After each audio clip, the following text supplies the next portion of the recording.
Monsieur, bonsoir et bienvenue dans ce flash spécial suite à une attaque au couteau qui a eu lieu ce jeudi dans un parc près du lac d'Annecy. Le bilan est très lourd, il fait état de 6 blessés dont 4 enfants âgés de 1 à 3 ans. Le pronostic vital de 2 d'entre eux est engagé, 2 adultes ont eux aussi été blessés, un dans un état très grave. L'auteur des faits, Abdallah Massif H, âgé de 31 ans, est un réfugié syrien de religion chrétienne. Durant ce drame, l'assaillant a crié, je cite, « au nom de Jésus-Christ ». Il portait également un pendentif avec une croix. Je vous propose de retrouver Rodrigue Bedin en duplex. Bonsoir Rodrigue, quelles sont les dernières informations qui nous parviennent et quel est le profil du suspect à l'heure où nous nous parlons, Rodrigue? Bonjour Mikey, bonjour à toutes et à tous. Le choc, la colère et l'incompréhension, c'est sans doute ce qui domine aujourd'hui après l'effroyable attaque qui s'est produite hier à Annecy, en Haute-Savoie. Il était 9h45 ce jeudi matin lorsqu'un homme a surgi dans le parc du Paquier, juste à côté du lac d'Annecy. Donc, dans sa main droite, un couteau, dans l'autre, une croix qu'il arbore, criant en anglais « In the name of Jesus », avant de se mettre à rechercher des passants et à poignarder les différentes personnes qui étaient présentes au bord du lac, et en premier lieu, donc, les enfants.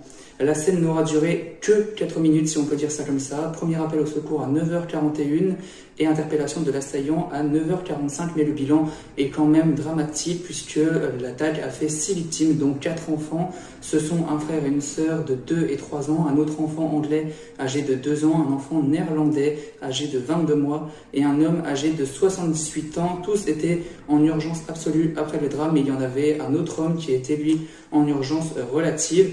Ce vendredi, à la mi-journée, 2 des enfants restent en urgence absolue. Les 2 autres sont sortis de cet état, tout comme l'autre homme de 78 ans.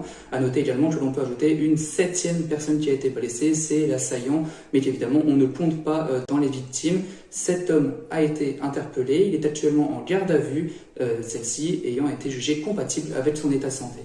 Le profil de l'assaillant, c'est un homme né en 1991 de nationalité syrienne, arrivé en 2013 en Suède. Il est entré légalement en France en novembre dernier et y a déposé une demande d'asile, mais la procédure n'a pas abouti car il avait déjà obtenu le statut de réfugié en Suède, mais aussi en Italie et en Suisse. Précision importante, ce refus de demandeur d'asile en France lui a été notifié le 4 juin, c'est-à-dire 4 jours seulement avant de passer à l'acte et de commettre cette effroyable attaque.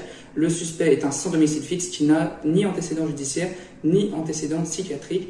Les motivations de cette attaque restent inconnues pour le moment. Le parquet antiterroriste déclare qu'il n'est pas saisi pour l'heure, ce n'est pas exclu évidemment. Il étudie la situation. Une enquête a été ouverte pour tentative d'assassinat et il n'y a aucun mobile terroriste apparent selon la procureure d'Annecy, c'est ce qu'elle déclarait hier.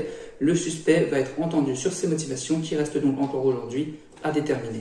Et sachez également que ce vendredi, le président de la République Emmanuel Macron a effectué plusieurs déplacements, d'abord au CHU de Grenoble, puis au CHU d'Annecy, un déplacement qui s'est ensuite terminé à la préfecture où il a rencontré des élus, mais aussi des policiers et des autres personnes qui sont venues porter secours aux victimes après l'attaque donc qui s'est produite hier.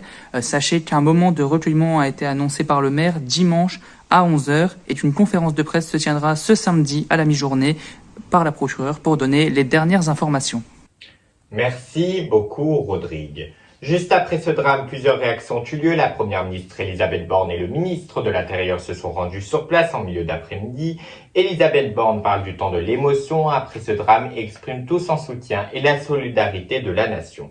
Le maire de la ville, François Astor, adresse lui toutes ses pensées aux victimes et à leurs familles. Le président de la région Auvergne-Rhône-Alpes, Laurent Wauquiez, a lui tenu à s'exprimer en adressant également son soutien et en parlant d'abomination, ce qui est le cas, on va pas se le mentir, à la suite de ce terrible drame. Une réaction, mais cette fois-ci à l'Assemblée nationale, alors que les députés étaient en train d'évoquer l'abrogation du recul de l'âge effectif du départ à la retraite.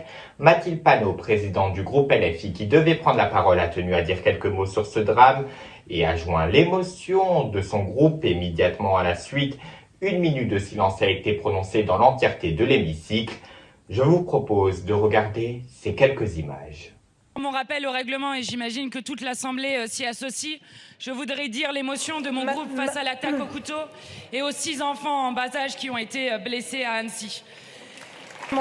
Alors, une attaque qui s'est déroulée à Annecy. Il y a plusieurs blessés. Et je vous invite à respecter une minute de silence pour eux, pour leur famille, pour que, nous l'espérons, les conséquences de cette attaque gravissime ne soient pas des conséquences qui conduiraient la nation à être endeuillée.